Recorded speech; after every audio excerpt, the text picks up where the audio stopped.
Welcome to episode 1166 of The Sleeper and the Bust. I'm Justin Mason, joined as always on Sundays by Jason Collette. How you doing, Jason? Hey, doing well. I'm glad to be back this Sunday. Last Sunday wasn't possible. It actually kind of spins up on like the first good news that we have on the rundown today. But last Sunday I was down in Florida attending a celebration of life service from the person who actually got me into fantasy baseball. So, for those of you guys that are like, oh my God, podcast just, ramble on in the beginning and never get to the point. This is relative. The person who passed away from colon cancer, and it really sucks because I knew him and his wife before they knew one another, and we all worked together, went to college. But he's the guy that got me into fantasy baseball 30 years ago. He's the guy that got me onto the hellscape that is Twitter. He got me on there in 2008. So it's like this guy. Yeah, and fast forward, here we are. I'm still doing both of these things, and it was because of conversations I had with him.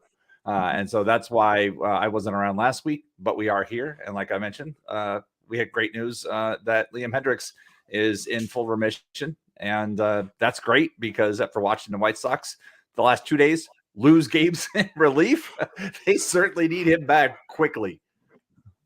Yeah, definitely. That's some of the best news we've gotten in baseball so far this year is Liam Hendriks, cancer-free. Let's talk about Liam Hendriks. Are you picking him up? Because there's been a lot of people like, oh, he's the closer as soon as he comes back. I mean, I've been a little bit more skeptical that he's going to just jump right back into that role. When do you think he's back? Do you think he's the closer right away? And are you stashing him on rosters right now? So I would have to separate the two. It's like, to me, I think he gets the opportunity as soon as he comes back. But the big unknown is, when does he come back?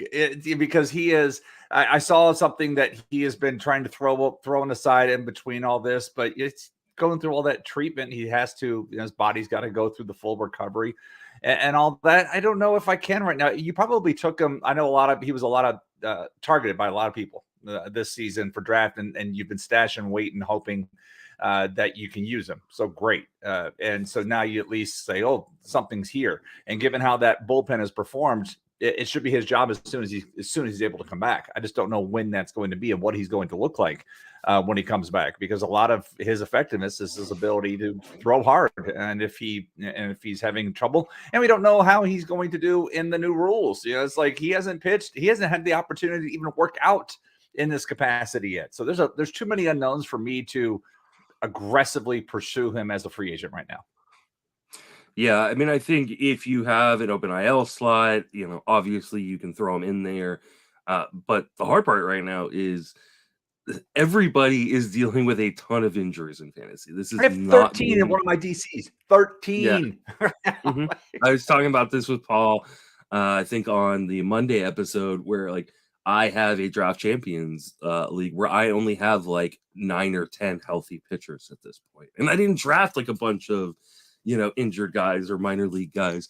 It just, it's just been decimated by injuries. So if you have an open IL spot, I think you put them on there, right? And I think there are certain guys that maybe are going to be out longer that you might want to drop for him. But I agree with you. I think as soon as he is physically able to be the closer, he will be the closer. I think he jumps right back into that role. But I also think we have no idea how he is going to be feeling, how he's going to be pitching, considering he's gone through, radiation and chemo and had a large time off. So like the idea that, he's going to be back, sometime early in May or mid-May and be the Liam Hendriks of old, I think is a little foolhardy. And I've heard people in the industry say that.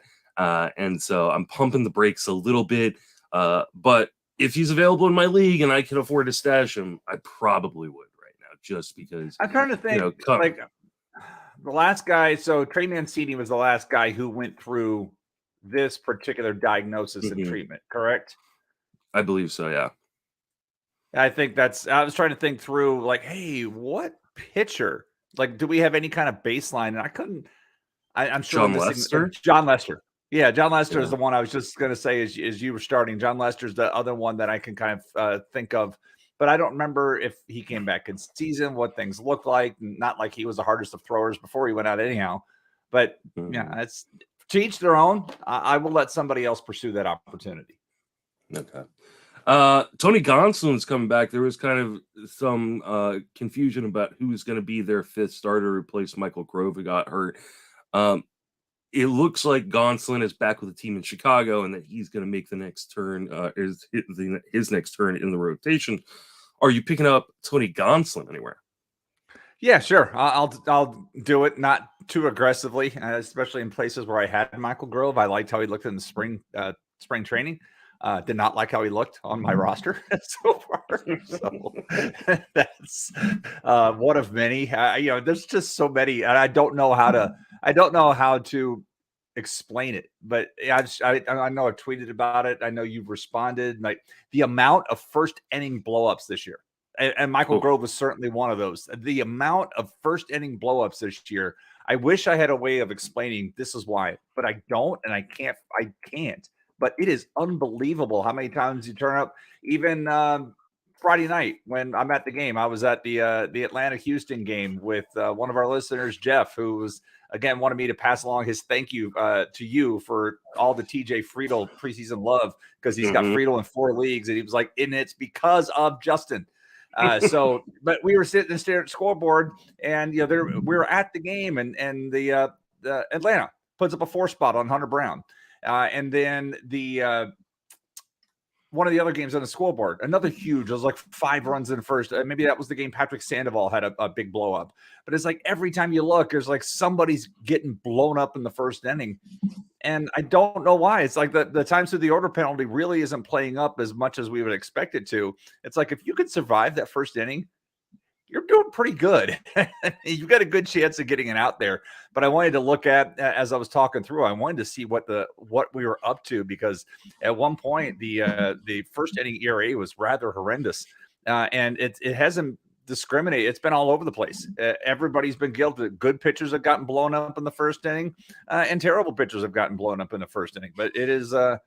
It's something I wish I had a reason, wish I could explain, but the league is hitting 274 with a 350 OBP and a 462 slug the first time through the order, first inning rather. 543 ERA in the first inning. The next inning is 369. Then it goes to 484, 459, whatever. But that's what we're looking at. It's like the first inning, the times through the order penalty is completely backwards this year. ERA in the first time through, 465, 434, 402. It's like, or that. I'm sorry, that's by inning. That wasn't times through the order. I apologize on that one, but yeah, it's just nutty what we're looking at in these first inning blowups. And so often, I would say these things try to work themselves out, but I don't know if it is. We're a month in, and some of these guys are still getting bombed in the first inning, and it's crazy to watch. I wonder how much of that is like weather related. Like, is that like, it's cold, and so they're still kind of getting warmed up and ready to go. We've seen a number of games that have, played in, damp or wet conditions. I do wonder, like, hey, as we get to summer and things are warming up, will this be less of an issue? It's hard to tell. I'd have to go back and look at like previous years and see, like, is this something that we go through every year, but we kind of forget that it was that bad early on? Because you think about, like, there's certain guys, obviously, Luis Castillo being, one of the main examples in previous years where it's like, oh, this guy just doesn't like cold weather, right? And then as things heat up, they're fine. But I would wonder if maybe it's something like that. There's that. There's the old example of Tom Glavine used to, if you were going to get to Glavine, it was the first inning. Like he had a high ERA in the first inning, and once he got through that, he was fine. Which kind of essentially, you're facing the best part of a team as soon as you start the game. That's what it comes down to. And maybe if you're not ready, that part of the team is going to be unforgiving and hang one on you. Makes sense. Bailey Ober has been recalled to join the Minnesota rotation. This may be a kind of spot start. He may not be up very long, but if he pitches well today, are you picking him up? I like Bailey Ober quite a bit coming into the preseason. He's one of those guys that I have in the DC where I have all these other injuries. So, hey, I can use a healthy pitcher. Woohoo! So, along with that. So, yeah, I liked him. Need to find where he's going to stick in the where he can stick around in the rotation. But Minnesota's problem isn't the pitching as much as they aren't hitting. I mean, they're hitting 228 as a team. You and I were talking about this before we got on air. They also aren't moving. Like, they have one more stolen base than you and me this season. They've attempted 3. They're built like a softball team. They're playing like a softball team. And when they don't hit the long ball, they're getting exposed. Everybody else in the league is out here running around, moving guys into scoring position. And then you look at Minnesota, you're like, okay, what happened? I mean, they have 4.2 runs a game. The league average is 4.6. And you could look back at some of those. I mean, not everybody can be like Tampa Bay and has 6.9 runs a game. I mean, and then Texas is next at 6.7. Chicago next at 5.9, but still it's a 4.6, and Minnesota's coming in below the average on that, hitting 228, 298, 379 as a team. That's bad. They are 5th in the league in strikeouts. They're one of 6 teams or 7 teams that have struck out over 200 times already, and just they're not putting enough runners in scoring position. It'd be one thing if they were hitting poorly, but you're hitting poorly and not getting on base. Oh, and even the guys that are getting on base don't have the they're not moving, whether they don't have the speed. And that's applicable to most of that team. I mean, let's not forget, we knew this team was going to be rather stationary coming into the season because Byron Buxton has decided he's not running any longer. Jorge Polanco was out. And then the rest of that lineup, you're like, nobody's running much in that team, but this is really bad. And it's getting into RBI. It's going to start impacting your RBI production for your Minnesota Twins as you're looking to take them, because they're a bottom 10 team in run production right now. Yeah. As far as Ober is concerned, I think he probably gets the second turn in the rotation because they do have a 7-game week coming up here. But Okay. I wouldn't go overboard, right, in FAAB. Like, I wouldn't be having huge aggressive bids because, I mean, unless Kenta Maeda is going to hit the IL at some point, which, I mean, considering he's already been banged up a couple times early on in the seasons coming off Tom John, he could. I just don't know how, unless they're going to run with a 6-man rotation, but I just don't see them running with one. So yeah, I don't see him running a 6 either, unless the Maeda got taking one off the leg. Is that what happened to him earlier this year? season? But he also had that arm issue earlier on in the season. So he's had a bunch of little things, and so and like I said, coming off of Tommy John, didn't throw last year, so maybe he could end up just needing an IL stint or getting skipped in the rotation, which give Roster Ober a Resources chance. projecting a 6 for right now, but that includes Ober starting. But then the next 5, that's it. This could be a one and done. Then I look at it because right now Pablo Lopez is scheduled to face the Royals on Friday. How about, you Pablo Lopez owners? I'm not one of them. But you had the Nationals and you had the Royals. Like, man, this is going to be sweet. And nope, one of those did not work out well. And so hopefully the Kansas City one, because they're abjectly awful as well offensively. So this should work out better for them. But the Twins they're hosting the Yankees, and they got Gray, Ryan, and Maeda, if he makes that start, are the guys they have slated for that series. Yeah. Last little bit of news: Zach Eflin is back today. How excited are you? That excited. Yay. Because he pitched well before that. I have him in a couple of teams. I wish I could activate him today, but I can't, which sucks, because where I have him is like labor, and I can't activate a guy midweek, and I wasn't sure if he was coming back Sunday. So I was like, okay, I'll wait.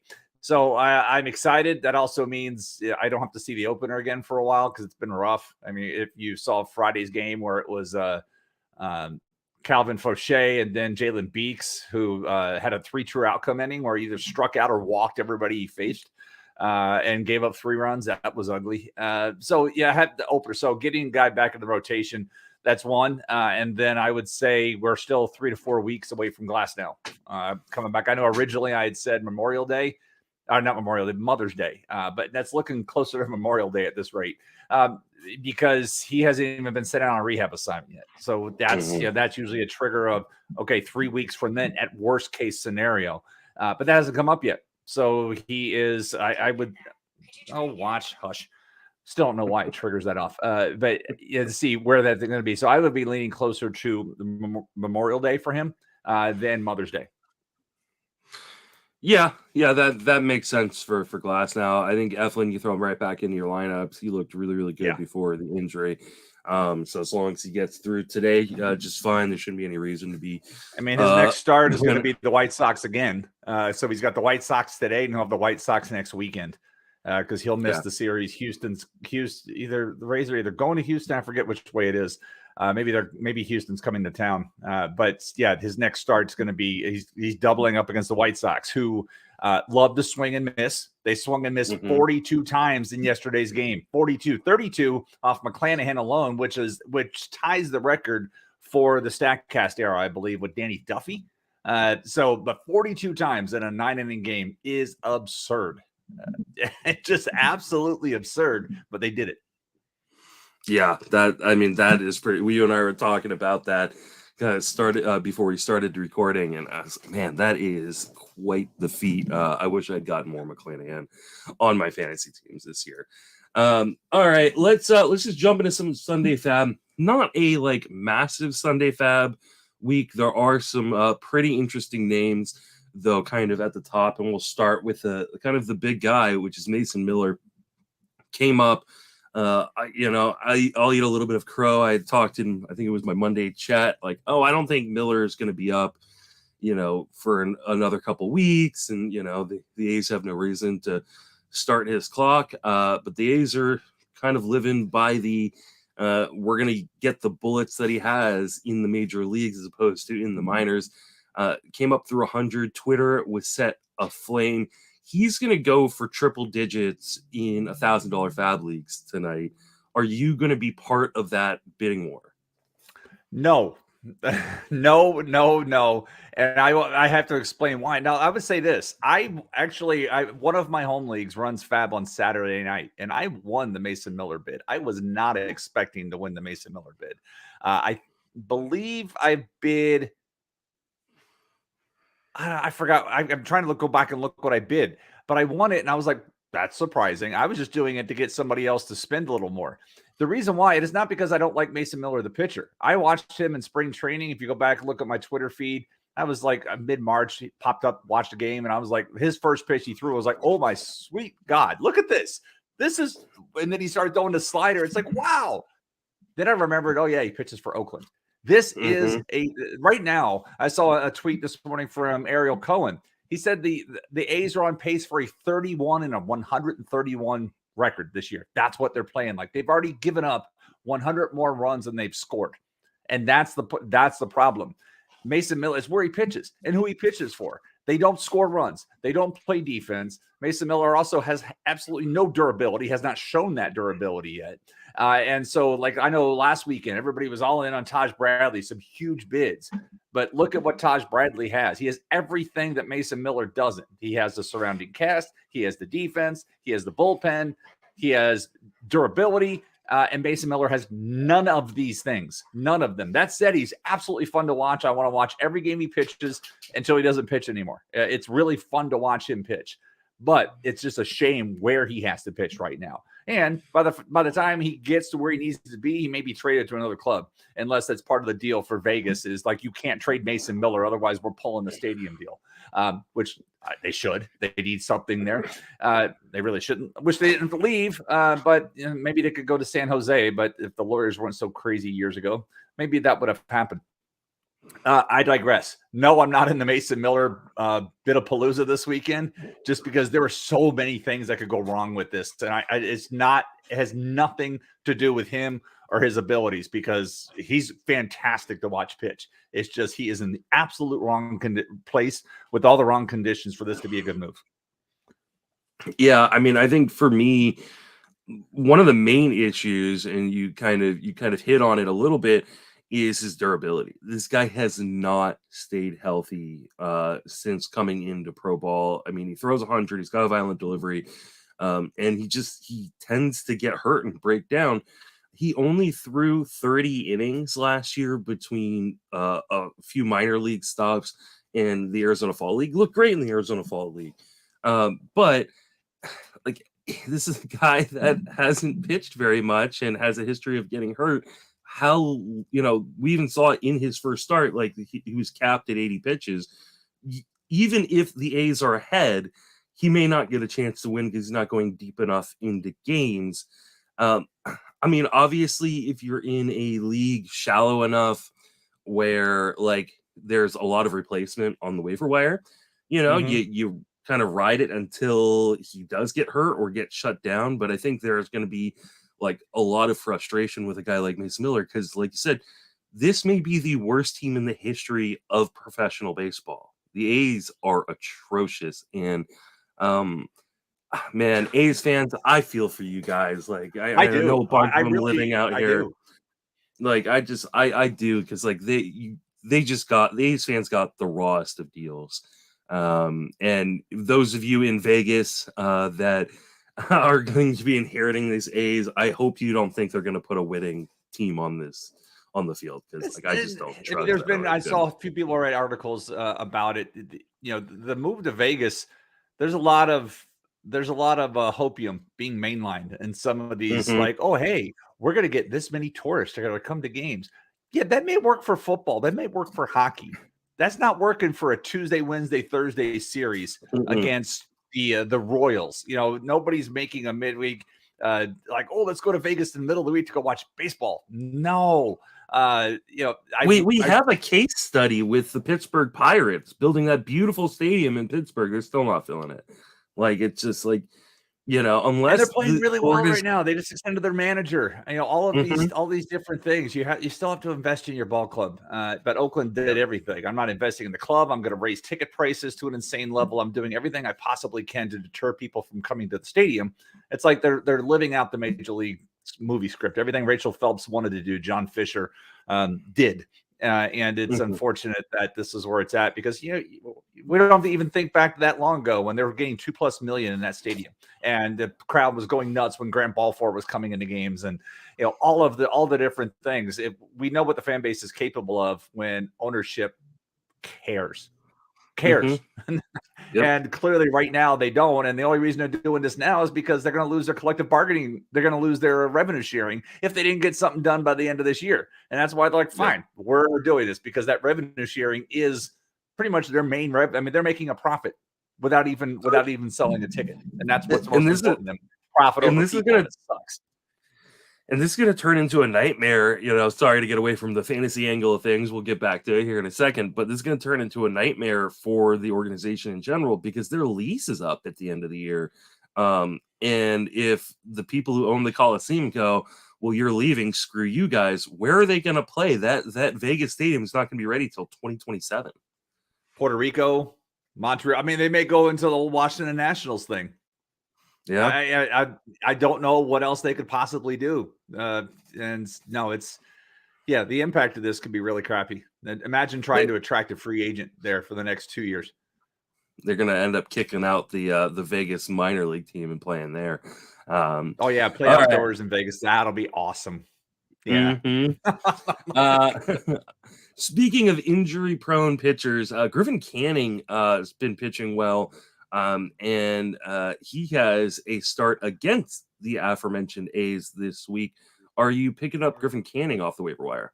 Yes, just because he's facing Oakland. I mean, why not? He's had a great chance to get a win.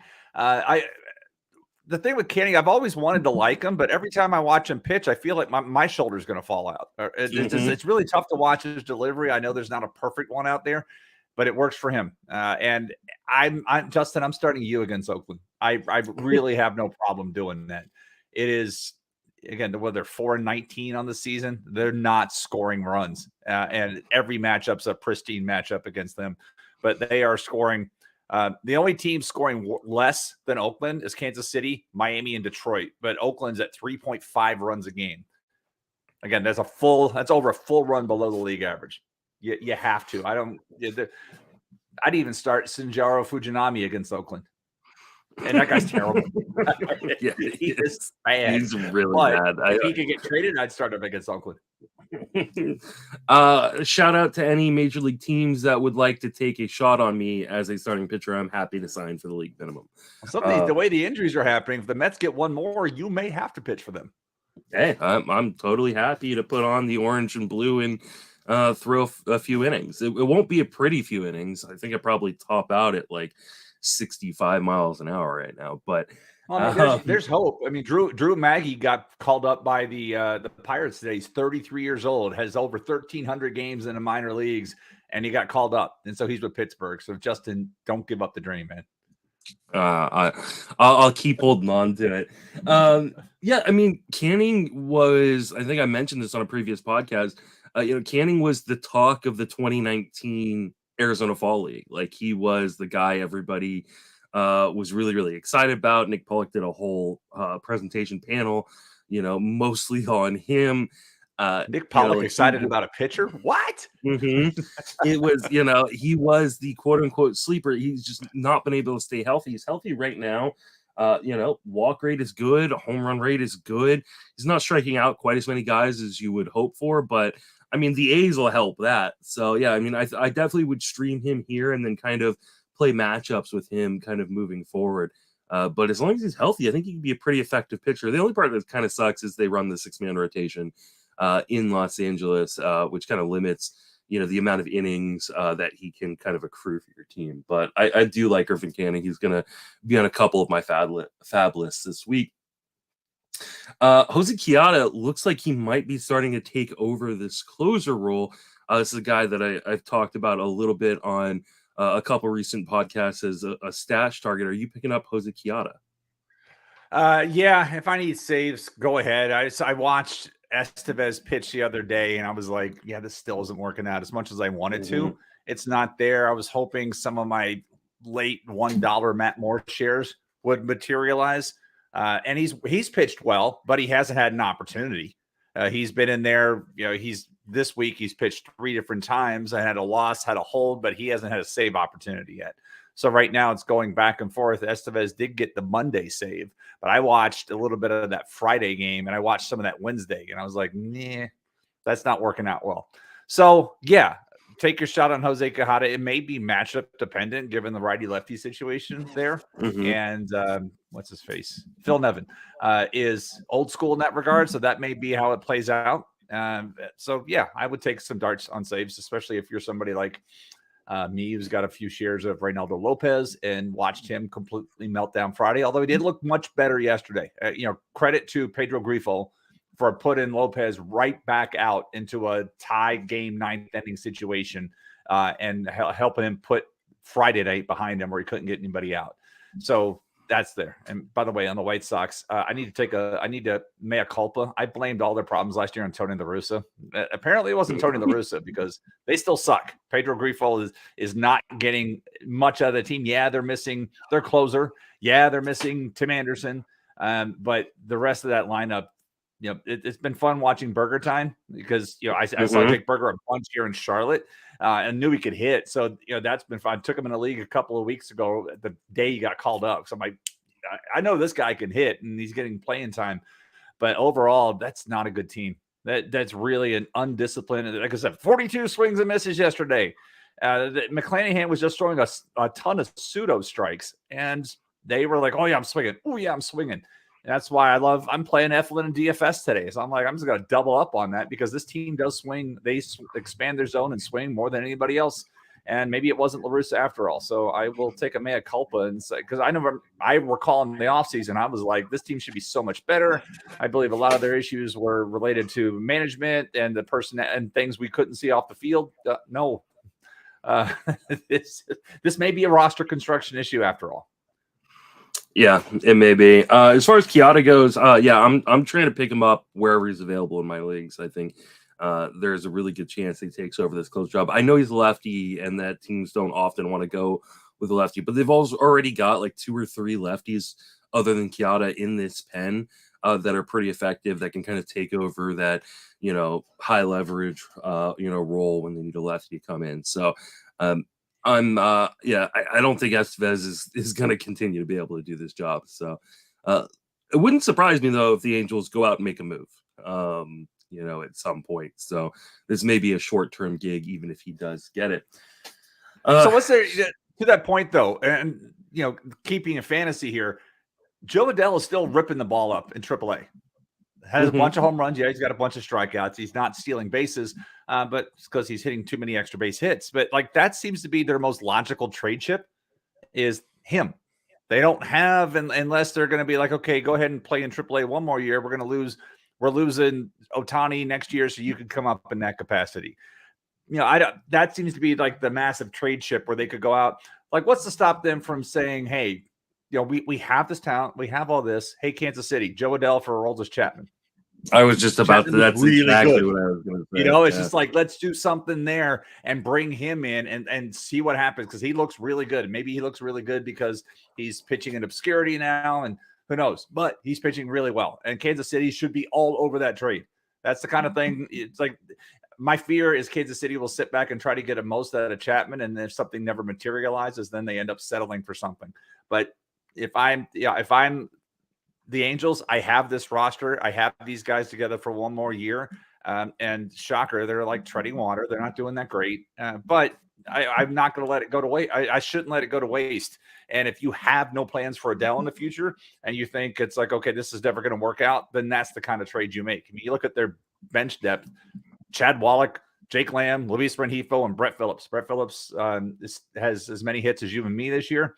He's got 2 steals as a pinch runner. Jake Lamb is no. That was 5 years ago. That was fun. Wallach's up because Ohapi's shoulder's hurt. So, right now it's like Matt Tice and Chad Wallach as the catching duo, but they need to do something. Keep trying to fill this roster up. And if Adell's not in your future, go get Aroldis Chapman. Yeah, I mean, I would do that if I was the Angels, and I'd probably do that if I was the Royals as well. I mean, we'll see if the Royals want to make a move this early into the season. It would make a lot of sense, though. I mean, he looks really good. Why not get rid of Chapman while he's healthy and looking good and hasn't been a knucklehead yet, and get as much as he can. Getting a piece like Joe Adell would be really interesting. I mean, Adell is still Adell. He's got a 15% swing and strike rate. He's just, when he does make contact, it's going very, very far. So, you have to wonder how much of that is, like PCL related, and just the bad pitching in AAA, in the PCL. Yep. So, but if I was the Angels, I would be wanting to capitalize on that. And if I was the Royals, I'd be capitalizing on Aroldis Chapman throwing 103. Already have a huge regret for dropping Aroldis Chapman after my main event. I tried to get him in a couple of leagues, but it's like when you play in leagues with Rick and Glenn, they were all over. Mm-hmm. They got mad. I forgot. I think James Anderson snaked him in labor, and they were like so angry about that. Or maybe it was Ian. Somebody. It was like I ended up with him nowhere, and I had intentions. That sounds like an Ian. I'm going to try it out. Nowhere, just absolutely nowhere. So, oh well, I tried.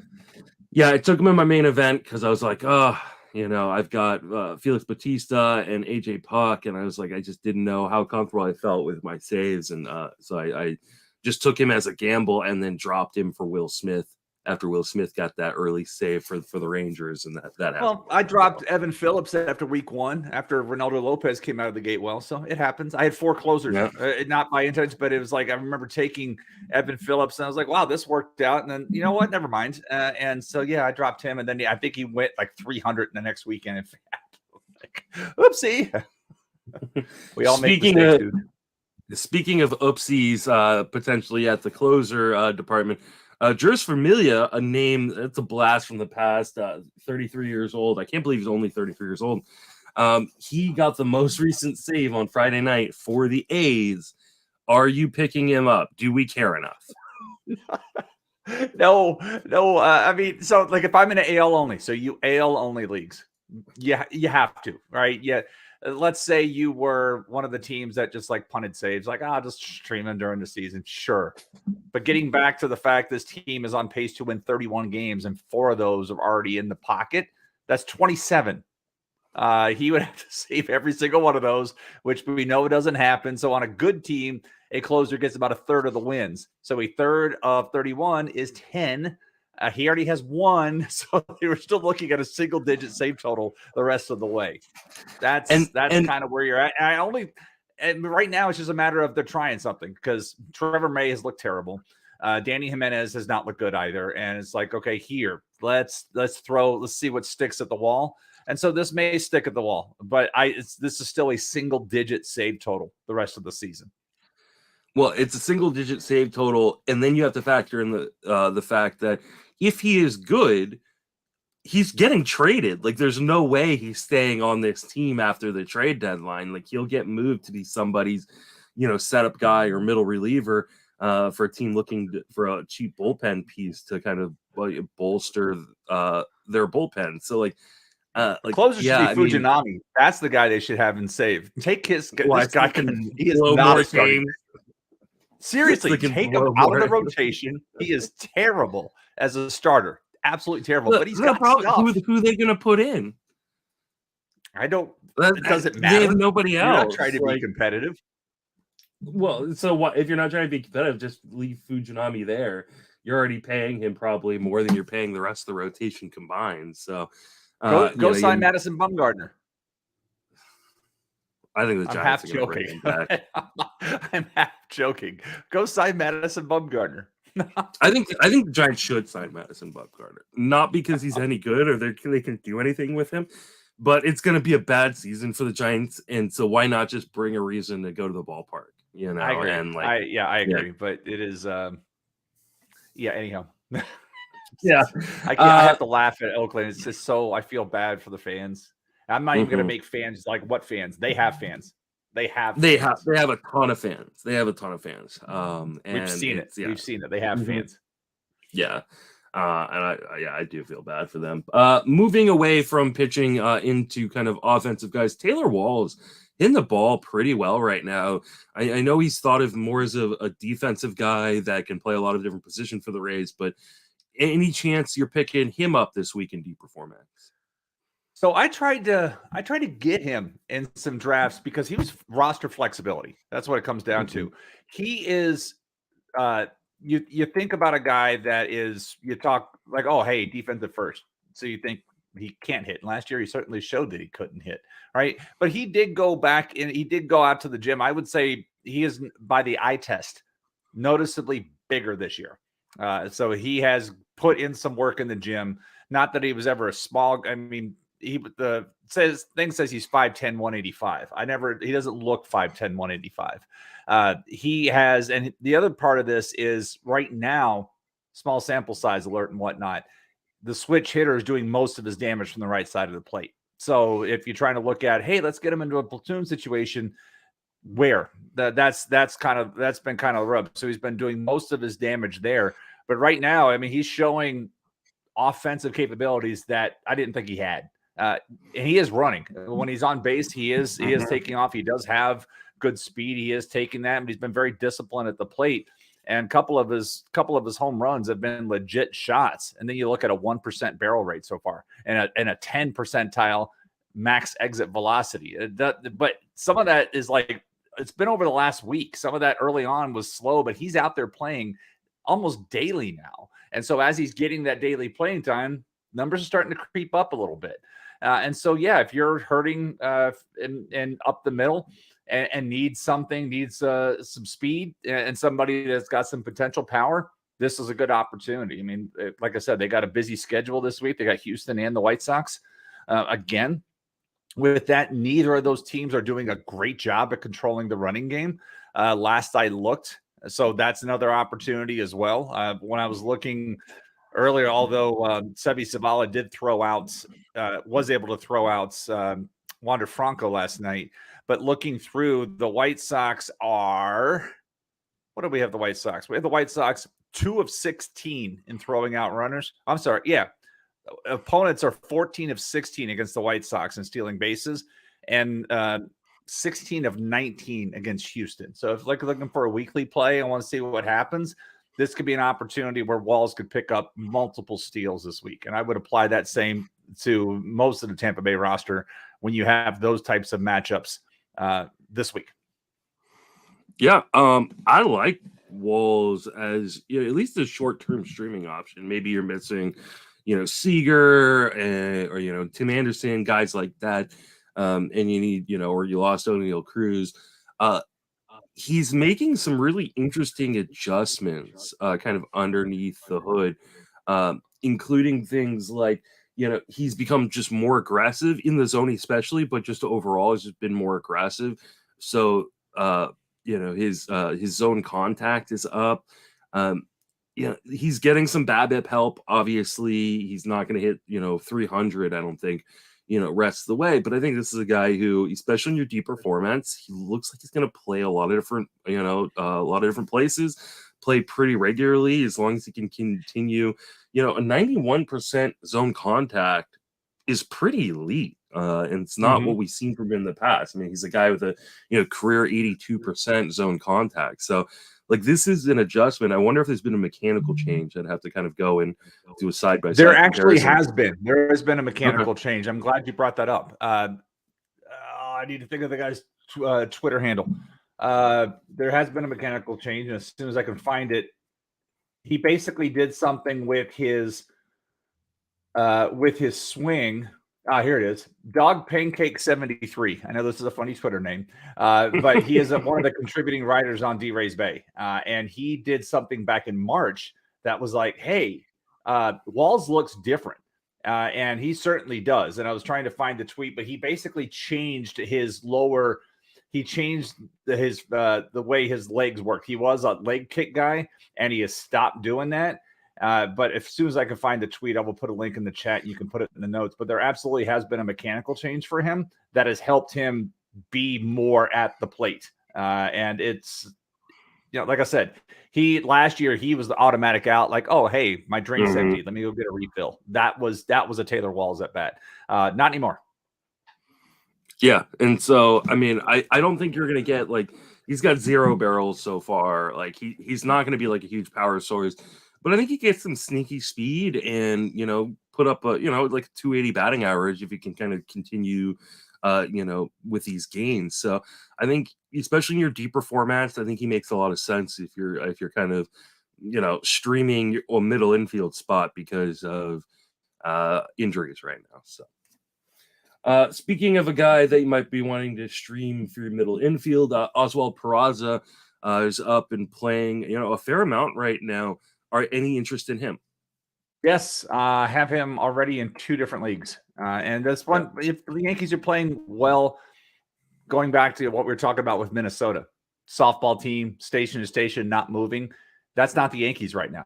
With Gleyber Torres on the move, and by the way, he's been thrown out almost as much as he's stolen bases. I think he's 5 for 9 this year. So that's a little weird. But Volpe's obviously running. Cabrera's running, Peraza's running. It's like they've got multiple guys that are out there running. And so, yes, this seems to be with Stanton out of that lineup for the foreseeable future, with Donaldson out of that lineup for the foreseeable future. It takes away that stationary feel that team had and gets them into a position where, okay, I get this guy on base. Let's get them in motion. So they're not sitting around waiting for the home run. Obviously, if Judge is on base, they're probably not going to run, but it's not as stationary, and they need to create more runs. So I am trying not to get sick here. I'm pretty excited to watch the Yankees play this version of baseball as a baseball fan. As a Rays fan, it sucks. I want them to be terrible and get hurt.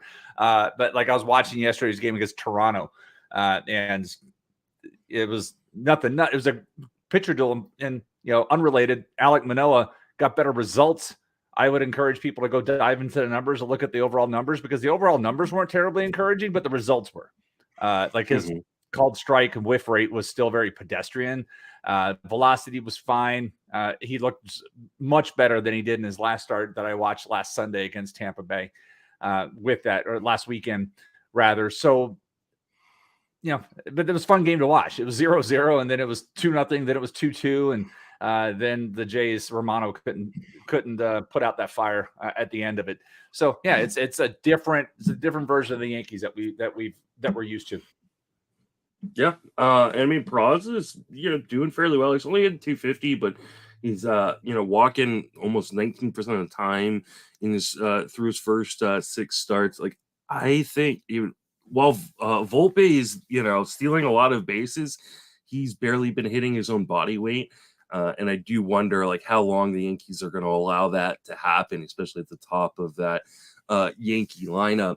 And with Josh Donaldson suffering a setback in his rehab assignment, I think Peraza is going to play pretty close to every day at third base, and then kind of filling at second base when Gleyber Torres needs some time off. But I think in deeper formats, I think Peraza is a guy you should be picking up. Would you rather have Peraza or Taylor Walls? Peraza. I'm still a skeptic on Walls. I mean, being a full-time hitter, I think it's situational. It's matchup dependent. Jack Suwinski had a big week, and he kind of is who he is at this point. Like, we know that he's going to strike out 30% of the time. He's striking out 30% of the time right now. But he's got 5 home runs. Are you picking up Jack Suwinski? I would, especially in a league where I'm hurting for power. It's what you're going to get from him, and that's obvious. I had him active in the league this week that I needed that, so that was certainly nice. Every time he has played every game this week, and he has hit fifth or sixth, and then 8th against the lefty. So even against the lefty, he stayed in the lineup. And that's you're going to take what you get out of that. I didn't see what his numbers were Wednesday against the lefty when he did hit, but that's kind of the damage you have to take. The fact that he's out there every single day now, and obviously you have to worry about what your batting average could look like if you're playing in that type of format. But if you're in an OBP format, he certainly offsets it with his ability to take walks. So he's not hurting you. He's a multi-category guy in an OBP league. In a batting average league, he's pretty much a 1-category guy, maybe a little bit with RBIs. But you've missed some of the sweetness with the with all these home runs that he's hit, because he's been on these streaks before. We've seen him go on these runs. I was trying to look to see what their schedule looks like. I will say that 3 of those 4 home runs that he hit over the last week came in Colorado. Yes, of course they did. That's why we all had him in our lineups. But before we get too picky about that, this week he has the Dodgers and the Nationals. So that's a balanced schedule. So it's not too bad. And then after that, he's got at Tampa Bay, then he's got the Blue Jays at home, and they got the Rockies at home. So the schedule is, I would say, neutral. It's got as many tough pitching matchups as favorable ones for him. So I would say it's rather neutral. Yeah, I mean, this is a pure power play. If you're looking for power, he did go 0 for 4 against in that Wednesday start that you're referencing, where he's going up against the lefty. Did get a walk, but he is who he is. Like I said, kind of at the beginning, like, this is a guy who he's got a ton of power in the bat. I think he probably will platoon more often than not. Though right now the Pirates are kind of down some bats with injuries, and so I don't know that they've got all the options that they would like in order to properly platoon him. So maybe he plays a little bit more against lefties than he normally would. He's got a ton of power. He's going to strike out a ton, hurt your batting average. It's kind of the trade-off you're going to have to make. But this Pirates team, like I said, all off season, especially offensively, is better than people give it credit for. So, like, I think there will be, decent runs and RBIs for guys on that Pirates team, including Suwinski, because I think that offense can hit pretty well.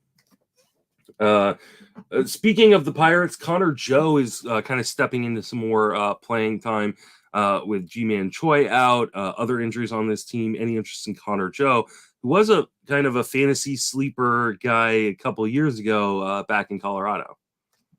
Yeah, I mean, Choi's going to be out 6 to 8 weeks. So this, whatever it could be something for the foreseeable future. Now that Joe's been in the lineup, he's been hitting 3rd or 5th.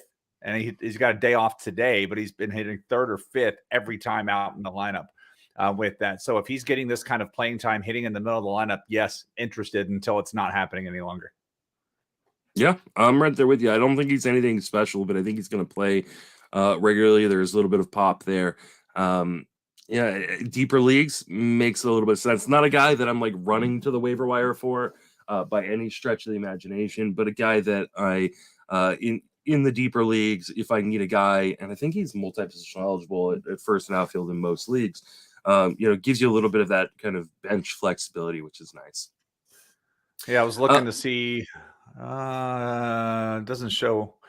See, 2020. Yeah, he's got 6 games at first base, so he's got the 5-game threshold there, and he's got the 10 games in the outfield already this year. There you go. Mauricio Dubon, former prospect of note, never really panned out to what people thought he would be as a prospect, and kind of turned into more of a utility infielder in the real life and real life game, and not very much in the fantasy game. But with Jose Altuve out, he is playing pretty much every day at second base and been leading off recently on one of the best lineups in baseball. Are you picking up Mauricio Dubon? So, yeah, the good thing I like about him is kind of weird. Like he's definitely hitting a lot of contact. I think I saw a stat the other day, like 92% zone contact with him, just really hitting the ball extremely well to all fields. Just no pop with it. And then the other piece of it is he's on base a bunch, and he only just got his first stolen base of the season at that game that I was at on Friday night against Atlanta. And he did it with a beautiful swim move because he was dead to rights. And he did a swim move and was able to get in safely ahead of the throw from Sean Murphy and the tag. And that was the issue. It came down to the tag because Albies just put reached for him rather than just take the glove straight down. But that one stolen base, and Dubon had a pedigree in the minor leagues of running. So it's kind of been puzzling because I wrote him up. I wrote an article about stolen bases this week at RotoWire. I mentioned him and Javier Baez, neither having a stolen base attempt, and then both of them stole their first base on Friday night. But Dubon stole as many as 31 bases back in 2017. I'm sorry, he had 38 if you combine the AA and AAA numbers. I also believe, was that the year? I'm not confusing guys. Was that the year that he got a late leg injury too?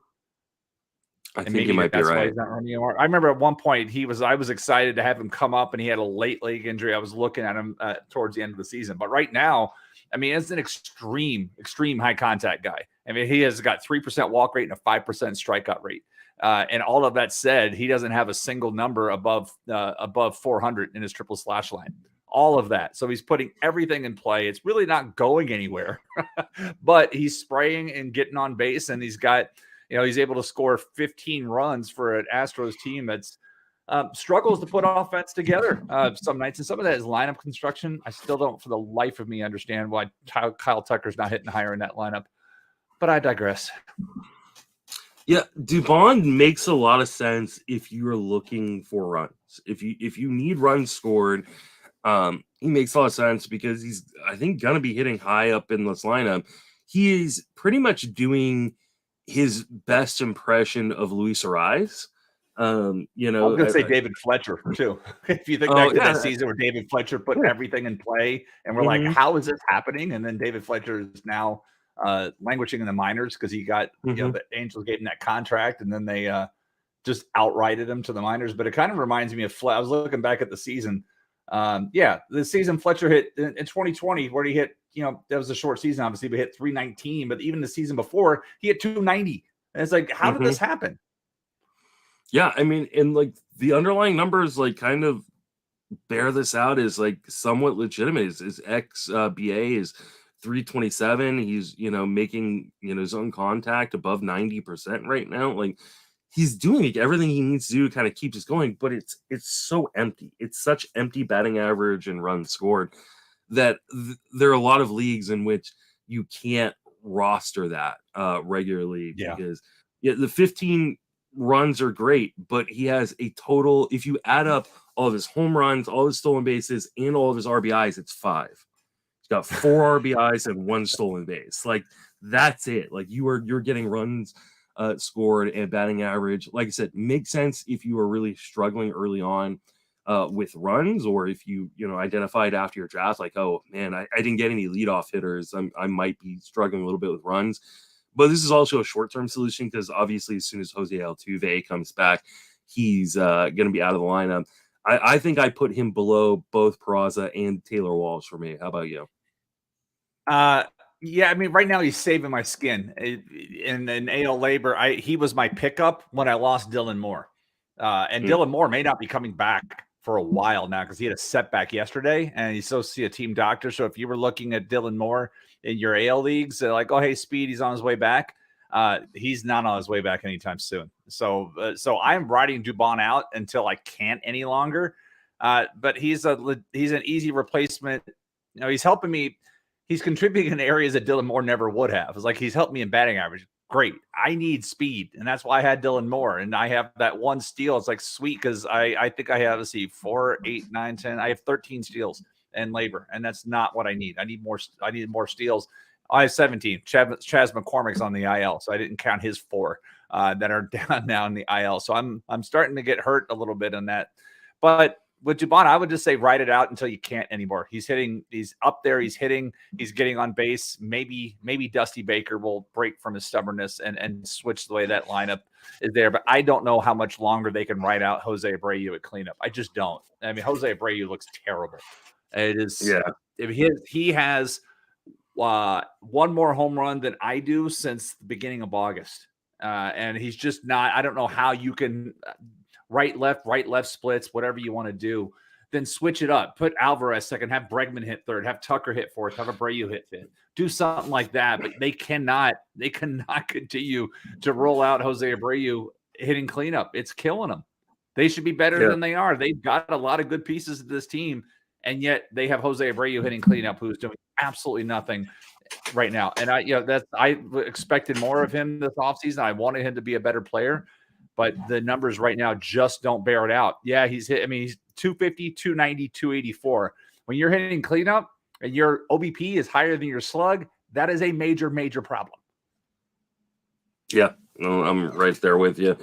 Let's finish out with Jarren Duran, who's been recalled. He's hitting like 368 over the first week up at the majors. He's got a stolen base.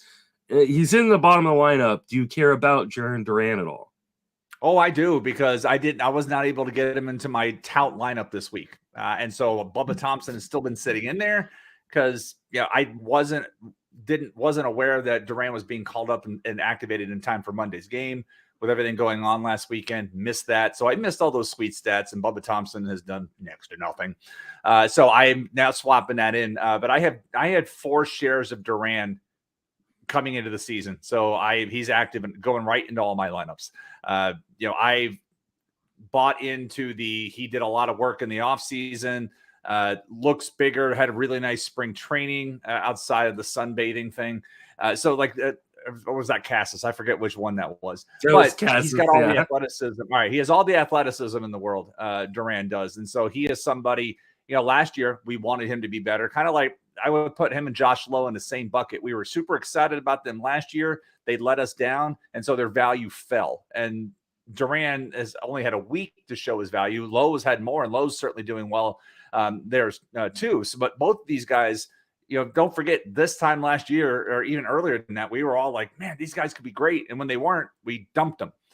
So get back in on the Jarren Duran, because he's certainly showing it this week. In Boston, for all their warts, they're still above 500 as the entire club is, and they can still score runs, especially when they're at home. And Duran's got the athleticism to be a difference maker in that lineup, even if he's hitting down there in the bottom of the lineup.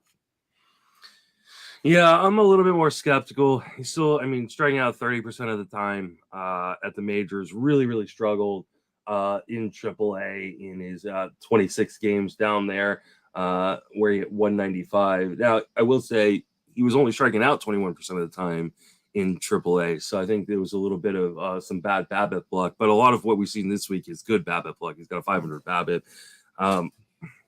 Deeper leagues, I get it. Take a shot. There is some real game-changing speed, especially if he can get enough playing time. I just worry that as soon as he cools down, he's going to lose all his playing time and probably get sent back down to the minors. So I wouldn't be overly aggressive this week. Like I said, this is not a great FAAB week. So it's not. People are going to be a little absurd. I'm afraid to see what some of these Mason Miller numbers are, because I did pay 137. I did pay 137 in my league, but I legit never expected to get them. Never. That was just to make sure somebody else spent some money bid. That's all that was. You won't even see me bid 37. Like and I need pitching in some leagues. Like I'm not spending that much on him. So this is going to be a quiet FAAB week for me. Jason, what are you working on? Where can people reach you at? So latest article I had at RotoWire was looking at stolen bases and how some teams and some players aren't running, and even some players on teams that are running aren't. And like I mentioned earlier, Dubon and Baez were two players that had not yet attempted a stolen base, and both of them converted one on Friday. Some of that really does have to do with matchups, as I mentioned earlier in this podcast. Look at Tampa Bay, who's facing Houston and the White Sox this week, and both of those teams, they're below average in controlling the running game. So if you're hurting for steals and you have the ability, look for matchups. If you're in daily, look for these kind of matchups. There are certain pitchers. They're just terrible at controlling the run. The other day, there was a big stolen base game, and it was like, oh yeah, Noah Syndergaard was pitching that night. I'll drop a link in the chat because I even use it on Joe Sheehan's Slack channel. I mentioned this report, and somebody's like, man, I'm always amazed at what Baseball Reference has, the depths of Baseball Reference. Well, this is a report that I look at daily, looking at numbers. You see, if you follow me on Twitter, you see the chart that I put out looking at the daily comparison chart. And the league is still running 80% of the time right now. That's where the numbers are. If I looking at some of the numbers, the league is attempting stolen bases 6.1% of the time when the next base is unoccupied. That's up from 5% last year. That's up from 4.4% in 2021. The league is currently 431 of 541, which converts to an even 80% on the success rate, which is higher. It has not been below 80% any point this season yet. This last year overall, it was 75%. So we're seeing an influence of that and where things are on it. So the league continues to run. And that's the one thing that's been real sticky, because even some of the early power numbers aren't sticking around as much. This week has been really tough on offense. And I know some of you guys listening are like, tell that to my pitching staff. It sucks. But this week has been really tough. If you go to our Fangraphs page, look at the weekly splits, and you can see it play out in the weekly splits because things are shaken up. And I want to get to the link to look at it, because like one of the things this week is BABIP is way down. It's like, why is BABIP way down on ground balls than anything else? Because you could say, oh, weather, that'll change something. All right, fine. That doesn't influence ground balls. But this week, ground balls BABIP is 222. Last week, it was 250.